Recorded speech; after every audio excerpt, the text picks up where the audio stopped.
So, kasama rin pala natin si Kuya Dan. So, Kuya Dan is one of the operators here at Catchlight Studios and may mga business din siya. Ayun, so actually pupunta dapat siyang Australia pero hindi ko nababanggitin kung bakit di siya natuloy.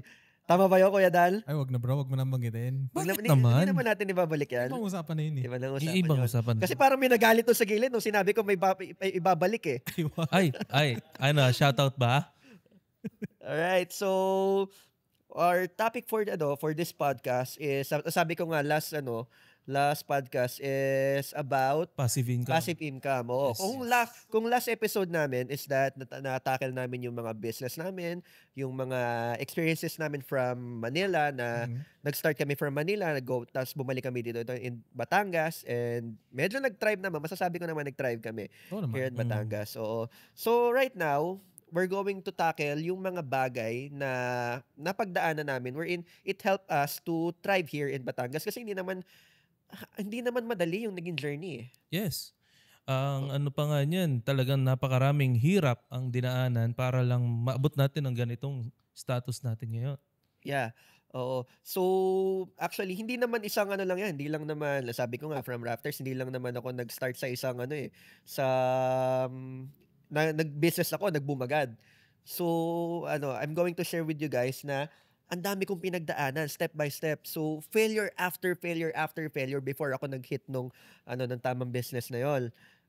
Alright, so, siguro masasabi ko, sa 10 negosyong ginawa ko, isa lang yung nag-thrive. Oo. Sa 10 negosyo, isa lang yung nag-thrive. So, kung 4 yung negosyo ngayon, 40 times ako nag-try. Ibig sabihin, nakailang try ka? Oo, pare. Nakailang failure ako. Ang dami kong sinubukan. Ang dami kong pinasok ko yung flipping business. Buy and sell. Oo. Farming. Siguro, siguro yung farming is hindi lang ako Nag-pursue or ano? Hindi ko lang na-pursue ng maayos. Oo. Pero tingin ko, tutuloy ko siya. Oo. Sa ibang bagay naman, nag-success ka naman eh. Siguro. Pero one of my secrets kung paano nag-ano dyan is that may multiple stream of incomes ako. Siguro, yun yung rule ko. Siguro dapat 7 yung stream of incomes ko. Yun yung sabi ko lagi sa sarili ko eh. If I only pag umasa lang ako sa isang stream of income, you're one step away from debt eh. Parang yung paa mo yung isang paa mo na nasa hukay na. Yung may tinatawag na don't put your egg in one basket. Yeah, oo. Kasi one misstep, patay ka eh. Yun. So for example, if you're umaasa ka lang sa paycheck to paycheck, ano mangyayari sa'yo nun? Paano kung nawalan ka ng trabaho? Ang mangyayari na lang kasi sa atin dito, pagka ganyan niya ang nangyayari na aasa ka lang paycheck to paycheck, panigurado, magfe-fail ka. Kasi hindi naman lagi ang isang business ay parang talaga kagad, patok kagad, ganyan. Kasi syempre, iano mo rin yung mga tao eh. Not just business, pare. Kahit sa trabaho eh. If umaasa ka lang sa salary mo, let's say, wag naman sana, tulad ng nangyari nung sa pandemic. A lot of us lost our jobs, pare. Tunay. So, ang daming nalito, hindi alam kung anong gagawin. Nawalan sila ng steady source of income. Ako nga pre, yung mga tauhan ko, 'di ba? Hindi naman tumatakbo yung business ko, hindi ko pero talaga inilabas na lang namin ng pamilya ko yung pera namin para matulungan lang namin yung mga tao ko kasi sila naman ang naasa sa amin eh. Wala silang magiging trabaho dahil nga ng COVID. Ngayon, syempre, kailangan namin silang alagaan para pag, kumbaga, nag-back to normal, nasa amin pa rin sila. Ibig sabihin mo pinapasweldo mo sila ng... Pare, hindi na sweldo eh, tulong na lang. Tulong? Oo, pare. Kahit yun weekly, nahingi sila sa amin ng bigas, pang-ulam, pre, ginagawa na ng family namin ng paraan. Kasi, kesa naman pag naging back to normal, wala akong tao. Patay yung business natin nun. Oo naman. Actually, ang mo dyan is that you earn the loyalty. Yes. Na in times of need, nandiyan ka. Oo. Kasi, yun naman talaga rin ang importante sa negosyo. Kasi, hindi naman mabubuo ang isang negosyo, pre, pag wala kang tao, di ba? Yeah. Kailangan mo silang alagaan as much yung customer mo rin. Yeah, oh. 'Di ba? Kasi hindi naman magmo-move ang isang negosyo kung wala ka naman tao, lalo Totoo na yan. ganito mga hardware, yung mga Oo nga naman. equipment rentals ko na mahirap kasing i-manage yan lalo na pag ikaw lang. Ako business owner, nag-ano ng heavy equipment rentals, sinusubukan ko rin mag-heavy equipment. Pagka wala talaga ako makuha operator, ako yung nag-ooperate. Mahirap mahirap. Kaya mas mabuti alagaan mo yung tao mo para Yeah, actually, yan din yung masasabi ko. Love your customers, but take care of your staff, your family. Kasi yan ang tawag ko sa staff ko, family yan. naman. yes. Yeah, oo. Pag talagang yan, kapag nagpapaaway sila, talagang ko, on the go din ako. O tapos isa rin sa mga isa rin sa kasi nga I love my staff. I love my I love my family. So what I did is that I educate them. Paano ko sila ine-educate? By telling them na siguro dahil nga doon sa sahod nila, they have a steady income. Sabi ko, ilagay niyo ko sa kung ano yan. I have a staff na ang ginawa niya as part of his income, nagbababoy, nagmamanok, nagpa-farm. Kasi malaki yung farm nila eh. Malaki pa yung plot of land nila. Hindi naman sila farm as parang backyard level. Pero still, di ba? Oo. As kesa natutulog yung pera, So, ini-invest. Paikutin mo na lang. i-invest niya. Oo. Oo. Kasi Another source of mas income, maganda diba? rin naman kasi pare yung paikutin mo na lang yung pera kaysa nasa bangko lang. Yeah, oo. Magkano lang ang interest sa bangko, di ba? Akala ko nga, yun yung passive income, yung ilalagay mo sa bangko tapos Sa bank. tumutubo yung pera. Actually, Meron yan. akala ko yun yung another term. yan. May tawag dyan, di ba? Yung parang, time deposit ba? Time deposit, oo. Time deposit works with ilalagay mo yung certain amount of money in a span of 5 years, depende sa bangko. Then medyo mataas ng konti yung interest rate niya. Oo. Pero by that Nakalock in time, yung pera. nakalock in yung pera. Hindi mo Bakit? pwedeng tanggalin. Kasi the banks are going to use it for other investments para lumago. Yun yun. Yun yung dahilan kaya kinukuha nila. Kaya bakit nga naman kasi magbibigay ka ng malaking interest? Sabihin natin siguro mga 3% interest, pero hindi lang yun yung pinapursu ngayon. I have friends in Manila na tinuro nila sa akin as part of their income, kasi nga sinabi ko sa kanila, kailangan at least 7 yung source of income mo. Kahit maliliit, kahit sobrang liliit niyan, at least 7. Hindi ka lang naka-base doon sa new sa side hustle, hindi ka lang naka-base sa sa new venture, hindi ka lang naka-base doon sa main source of income mo. So ano yung mga other na ginagawa nila? Nag-research sila ng mga other things wherein pwede nilang gamitin yung sweldo nila paycheck to paycheck. So what they did is that, sabihin natin, 20% ng sweldo nila, they give it to themselves. Okay. Paano pag sinabing they give it to themselves? I remember this book from Robert Kiyosaki. I think pinahiram ko kay Philip yun. Isinauli na ba? Hindi pa eh. Hindi pa? Hoy, hindi pa Bigyan na ba yun? nagsasauli. Bigyan na ba yun? Direct Phil. Ano ba yan? Aba. Ayun. Pero it says that pay yourself first. Pag sinabi, I have a friend sa munisipyo ng Balayan, Mary Grace Loyola, pinangalanan kita. Shoutout nga pala, shoutout. Shoutout. Ang ginawa niya is that, sabi niya, pay yourself first. So, ginawa niya, pinanggala niya, kumbaga parang, Pinang-enjoy niya. Pinang-enjoy niya. Okay. Ang pagkakaintindi niya is that, para siguro, mas tumaas yung mas maging inspired ka, bayaran mo muna yung sarili mo. Pero hindi ganun yun. When Robert Kiyosaki said that to pay yourself first, ang sinasabi niya is to invest on yourself. Save. Oo. Yes. So, with that, doon sa 20% na yun, kung may pagkakautang ka, bayaran mo. If not, kung may use it as an emergency money or invest it. So, paano ka ba makaka-invest? So, during my time in Manila, I discovered this, yung pumasok sa stocks. So yun ang magandang investment. Tingin mo? Naging successful ka ba dito? If it is stocks, kasi kung day-to-day trader ka, medyo risky. Okay. Risky talaga. May chance na matalo, may chance na hindi. Pero if you want it to be passive income, there are certain apps, certain amounts, certain banks na pwede mo pasukin. So ano ba yon? Ano yung mga suggest ko? So one, na pinakamaganda para sa akin, Pag-ibig MP2. Pag-ibig MP2 is It's a program of Pag-ibig, which is a branch of the government for housing. So ang ginagawa nun, actually nauutang yun nahihiram ng mga employees. No employees, yes. Yeah, nahihiram. So what you can do is that kung halimbawa may pera ka, you put it on MP2, you lock it for 5 years. Okay. So nakalock lang siya. Meron siyang dalawang option na ibibigay sa'yo. Ano yun? Ano? Yung dalawang option na yun is that if you were going to withdraw the money annually or you're going to withdraw it after 5 years. Teka muna, magkano yun? Magkano yung pinapasok? May interest rate na binigay sa'yo? Depende yun sa'yo kung anong gusto mong ipasok. Okay. So, yung first option, wait lang, nakadepende yun sa ipinasok mong pera kung magiging interest. Oo. So, paano ang magiging sistema nun? Yung annually, every year, magiging passive, yun ang matatawag natin na passive income. Kasi every year, mawi-withdraw mo yung pera na yun. Okay. Tapos, yung yung second option naman is you withdraw it after 5 years. Ang mangyayari naman sa kanya, magko-compound. Paano magko-compound? Yung pera na interest mo, magkaka-interest pa. Magkaka-interest pa. Oo. So, after 5 years, lalaki siya ng lalaki. Okay. Oo. And, pero long time yun, pare. 5 years ka. 5 years, oo. So ngayon, ang dito is, ang catch dito, pros and cons.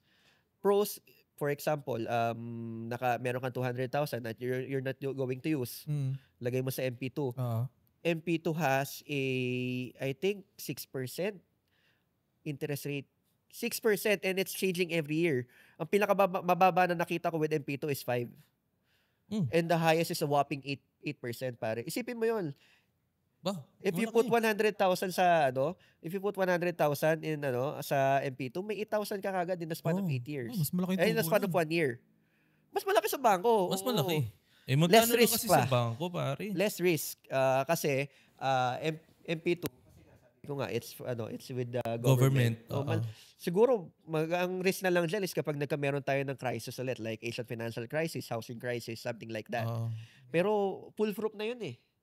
Question lang, paano yung mga halimbawa, karamihan kasi sa atin ngayon, mga self-employed, yung mga work from home. Paano sila mag-start ng ganun? Ng MP2? As long as you're a member, anyone can be a member. If you're self-employed, pwede kang mag-apply for at Pag-ibig. Okay. Kuha ka lang ng Pag-ibig number, then meron silang app. Online, it's online. Yun na napakadali pare, you can put it online. Mas maganda nga kasi mas pinaano talaga nila ngayon ng yung mga bills natin, pwede natin bayaran na lang online. Saka alam mo maganda dito, dito napansin ko sa mga kasama ko in Manila nung sinasabi nila sa akin kasi nga they're living paycheck to paycheck. What they do is that kinukuha nila itong certain portion ng pera na to, then ilalagay nila in MP2. So nagiging savings nila pare. So every sahod nila, kinsenas katapusan, lalagay ngayon nila sa MP2. Sabihin natin 5K for this month, 5K for next month, hanggang matapos na yung end of the year, may papansin nila, may pera na pala ako. And it's lumalaki siya, expanding siya. Hindi, pare, ito naman. Kumbaga mag-withdraw ka sa MP2 na yan. After 5 hindi ka ba pahihirapan nila na yung para ma-withdraw ang pera mo, yung para pababalik-balikin ka? No. Actually, it's in the app. You can withdraw it, you can sa app na rin papasok. Oo. And you can transfer it on a bank. So masasabi mo Lina, yun yung mga parang one of the best passive income.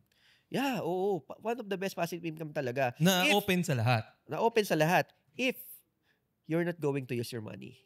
Okay. Kasi kung akong tatanungin nyo, halimbawa may 200,000 ako and if I'm going to put it on MP2, siguro mas in the span of 5 years, mas mapapalago ko siya kaysa sa MP2. Ikaw, ano yung mga parang passive incomes? Passive incomes? Bukod sa sa Pag-ibig Yun, actually meron pang isa. Ito bago ko lang pinasok is that, kasi di ba nabanggit natin kanina yung sa mga banks? Yung interest with the banks. Ngayon, ang problema, yung lock period.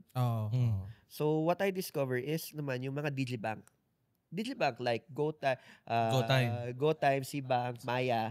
Okay. So ang laki rin ng nila. Ang laki pare. Ang laki ng interest rate nila. Hindi to sponsored ni Cbank ha. Pero ito, malaki ang bigay sa ni Cbank. Sa ano ko, parang sa nakalagay sa Cbank ko noon, parang 300,000 plus. Parang halos 30 pesos yata per Ayos day. pala. Oo. Ang ano kasi niya, although annually yung interest rate, pero for example, Cbank, it's daily. Daily, pare. Daily may Every pumapasok 2 na pera. a.m., nagkakaroon ako ng interest pumapasok sa akin. Hindi, actually, nalaman ko lang yung Cbank, alam mo, sa Shopee. Shopee. Kasi ano siya eh. Ano siya ng Shopee. Doon Hindi ako kami nakatrade. sponsored Shopee baka naman. Shopee baka naman. Baka naman. Doon ko lang nalaman yun sa Shopee. Doon ako nakapag-create ng account ng Cbank. Oh, kasi Hindi ko alam na na malaki yung interest pala doon. ang tunay, hindi ko rin alam yun. Bigla lang sinabi sa akin ng kapatid ko na, Kuya, may pera ka ba dyan? Ipasok mo doon sa Cbank kasi daily ang interest rate nun. Sabi ko, tunay ba? Di ba mawawala ang pera ko doon? Kasi iyon ang unang pumasok sa isip ko. Yeah, Baka pero mamaya. It's SEC registered eh. So hindi siya mawawala and may insurance siya up to 1M. Hindi, ito kasi, di ba? Ito, nandito na tayo sa mga digital money, ganyan. GCash. Yeah. Pare. GCash, nakuha na ako ng pera na siguro mga 38,000. Okay. Hindi na naibalik. Ano yun? Hindi man na... Actually, hindi pa rin naibalik. Yan yung risk ng ng if it's online, if it's in digital. Kaya hanggat maaari, pare, iniiwasan ko si GCash. Sorry, GCash. Pero tunay naman. Kasi hindi nyo binalik ang pera ko. Pero yun na nga. Matatakot ka na lang pag naka-experience ka eh. Di ba? So, there are some risk. So, nagulat nga ako nung sinabi sa akin ng kapatid ko na, Kuya, try mo yung Cbank. Kasi doon daily interest. So, syempre, daily interest. Pasok sa passive income. Yeah. Oh. Hindi mo naman ginagamit yung pera, ilagay mo na lang doon. Okay. Kasi, eto, ilagay mo doon, daily interest. Bakit mas maganda? Kasi mawi-withdraw mo pa rin eh. Madali ba? Madali bang Yeah, kunin? actually, Oo, pare. Yan yung difference with Digibank saka yung actual na time deposit ng bank, pare. Although there are some banks na you can withdraw after 6 months, Okay. pero may mga banks na pag nilagay mo dito yung yung fund mo, pwede mo rin siya makuha agad. So what they did is that, for example, you're going, for example, in GoTime, meron siyang savings. So yung actual money mo, like in GCash, ilalagay mo dun sa savings na yun yung lalago. Tapos after nung kung gusto mo nang kunin, ita-transfer mo na lang. Yun naman talaga Just kasi like yung that. yung kailangan talaga mas accessible eh. Oo. Kasi ito na nga tayo nasa modern era na eh. Di ba? Kaya dapat talaga, naghahanap tayo ng ng mga, anong tawag dito? Mga paraan. New ventures. Oo.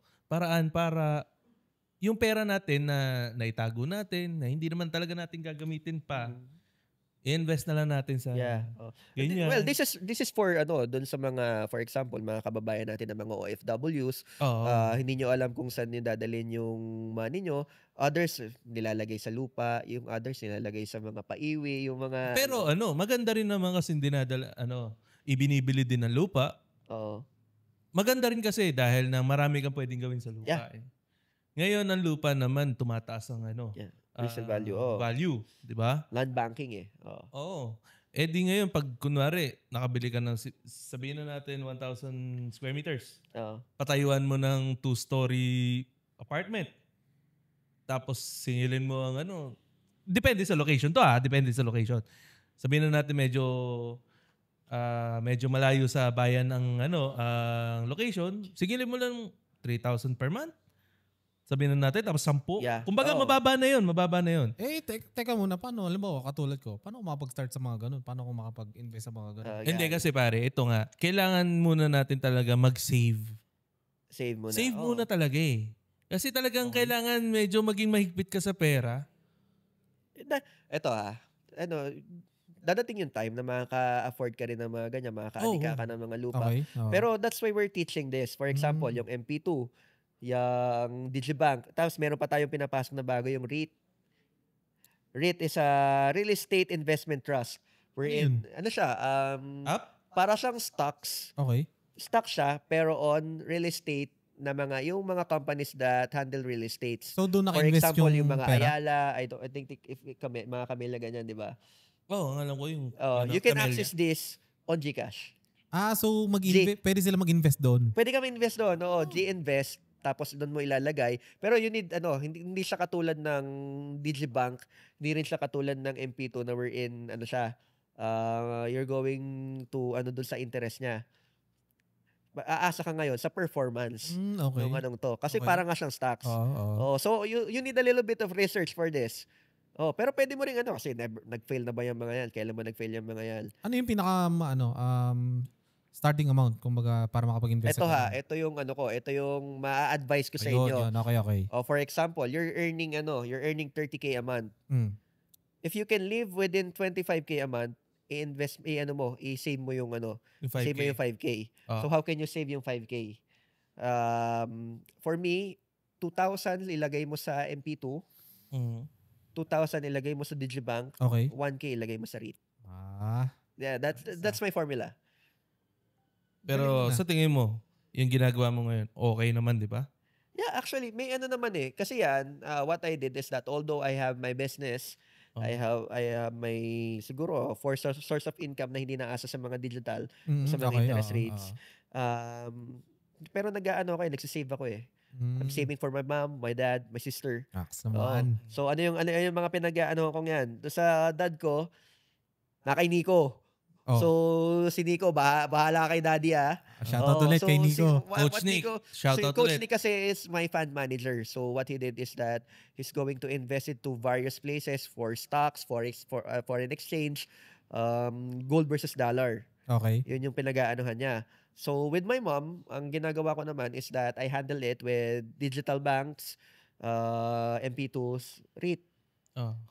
With my sister, siguro ginawa ko na lang traditional. I buy gold. Yung real gold I buy real gold, then nilalagay ko siya sa savings. Nilalagay ko siya sa mga kung saan puno nakatago yan. Oo. Hindi, Tas pre, bahala na yung sister ko kung paano niya hanapin ano na yan. yun, pare? Yung mga kung saan nakatago yung mga ganyang investment, ay dapat disclose na lang. Hindi dapat malaman ng kahit sino. Hindi, may may mapa. May mapa? Oo, wala kay Jeric yung mapa hanapin. Wow! Bakit nasa akin, pare? Yung Sige, padadalan ko ng bakot. Pero Huhukayin na natin, pare. Those are one of my investments. Ganun yung Maganda. Maganda yung ganun, pare. Sa tingin mo, na-convince ka ba? So ganun din. Oo naman.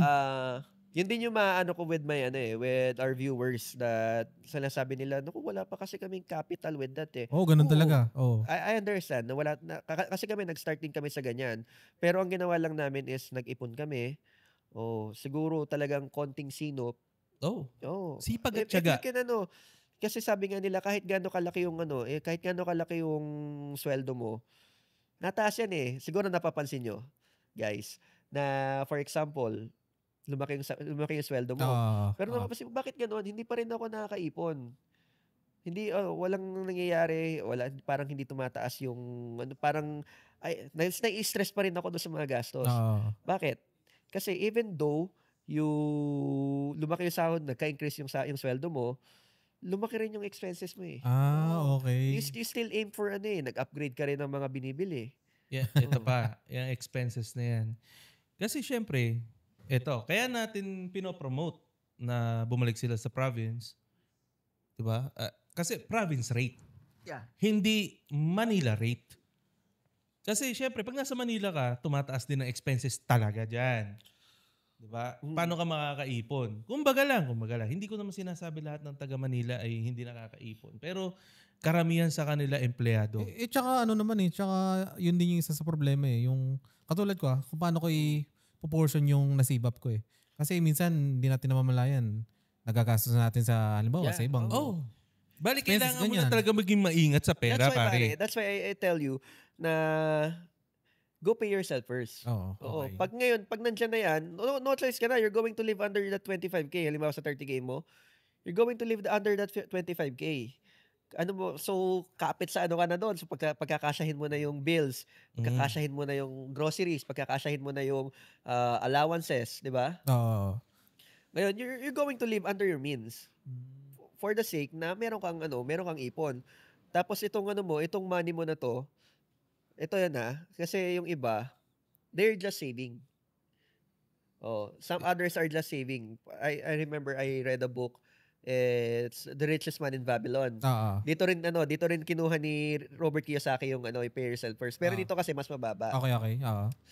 Parang ang niya, just like what you pay to the Lord, the 10% of your salary, give it to yourself. Ngayon, kung may utang ka, bayaran mo, yung 10% mo is that you save it. Pero, I remember in this book, parang may tinuturuan siya The Richest Man in Babylon, may tinuturuan siyang isang individual na sabi niya mag-save ka. I-save mo yung pera mo. Tapos nung binalikan niya, after 1 year, ano nangyari sa pera mo? Ito yung pera ko ngayon. After 1 year, andito na yung pera ko. Then tinuruan niya, I tell you, that money is not increasing. Why? Because you just save it there. You just rest it there. So, money should be circulating. Kasi ang sabi pa niya is that your money should be your army. It should conquer other money. Naks naman. Mga banat mo, ha? Nice yun. Oo. So, yun yung mo kumbaga sa yun yung ammunition mo Your money is your ammunition na gagamitin mo para mas magkameron ka pa ng pera. Oo. Ako kasi karamihan sabihin natin yung halimbawa, sumahod ka, kahit gaano pa kalaki yan, minsan matitim ka rin kasi halimbawa, sumahod ka nga ng mga 60K, 70K. Na-tempt ka, pwede pala akong bumili ng ganito. Syempre, ano naman yung expenses mo? May bagong labas sa bagong iPhone. Yun. Bagong labas ngayon. Yes. Medyo dyan tayo, dapat talaga nagastos mo yung savings mo. Dapat talaga medyo, ka rin, nag-iingat ka talaga. Kasi kung hindi mo pa naman kailangan mismo yung bagong iPhone, bakit mo bibilin? Ito yun Ito yun. Under Robert Kiyosaki nga, ang ginawa niya, one of his stories is that parang katulad ng sayo. After niya nag-save, nagamit niya yung pera to buy luxury cars yata. Ganyan. Pero what he did is that, sabi niya, hindi, tiis lang ako dito sa lumang car ko. Pero, ang gagawin ko dyan is that my money will earn more money and I will use that money to buy that luxury car. Pareho namang umaandar Pareho namang umaandar. Pero yun nga sabi niya, kung ano yung tinubo niya doon sa perang inipon niya, yun yung gagamitin niya pambili ng luxury car na yun. Okay. So, delayed gratification pa din. So, ang nangyari dyan, medyo matagal lang, na-delay lang yung pagbili niya ng kotse, pero nabili niya pa rin. And, not in the expense of your savings. Diba? Hindi mo inilabas mismo sa bulsa mo. Kasi, so, what can you do? For example, doon sa mga viewers natin, sa mga kasama natin na gusto magganyan, sabihin natin, you sacrifice that 5 years. Okay. Sa suggestion ko lang sacrifice natin yung 5 years na yan. Mag-ipon ka, you put that money on the bank. Sabihin natin, you put 5K per paycheck. Kung kaya mo, 5K per paycheck. Lagay mo sa Digibank, invest mo sa MP2. After 5 years, may withdraw mo na yan. Ang dami chances are may 200 to 300K ka. Kapital na yan. Ayan ang dapat marinig ng mga viewers kasi ang daming nakakatim ngayon na tinatawag na installment installment na mabibili yan. Kung magaling kang mag-flip at ka sa buhay mo, bumili ka ng Rolex, i-flip mo. Malay mo, ikaw na yung the next paring hype. Yung isa dyan naka Rolex sorry po, ito ikatas lang ng sa akin may bigay yan, pare. Wag ganun, pare. First watch na to. Kwento mo naman. Kwento mo kung paano mo nabili yan. Kasi pare, ito, siguro, nagsipag lang ako na tumulong at pag-aralan yung negosyo ng tatay ko. Kaya ako nagkaroon ng ganito. Ayun lang. Kasi yung negosyo ko naman, hindi naman talaga sa akin. Yung parang, akin talaga. Speaking It's of a negosyo, family business. Makahambol na sagot Ako na yung next na mag-handle. So, dapat talaga pinag-aaralan ko. Alam ko kung paano ko i-manage yung mga tao ko. Kasi dyan ako kukuha ng mga sabihin na natin, luho. Diba? Yeah. Kasi yun na naman yun May negosyo ka na, stable ang negosyo mo. Ano pa yung mangyayari? Alam naman, ilagay mo na naman sa bangko, hindi mo may enjoy. Kasi ito, pag ikaw ay may stable business at passive income na, siguro, ito, tulad namin, may enjoy mo na buhay mo Diba? Makakasama mo lagi ang family mo, makakapag-travel kayo. Pwede mong gawin ng, yun yung kasarapan dito, pwede mong gawin lahat ng gusto nyo. Pero, doon sa sapat lang ng pera nyo. Hindi, kailangan, wag mong gastusin yung hindi mo kayang bilhin. Wag mong bilhin yung hindi mo kaya talagang bilhin. Ano ba yan? Luho or investment? Investment na para reward ko rin sa sarili ko. Okay. Na nagkaroon ako ng ganito. Nagpapasalamat ako sa pagkakataon na napagbigyan ako na magkabili ako ng ganito sa Dubai. And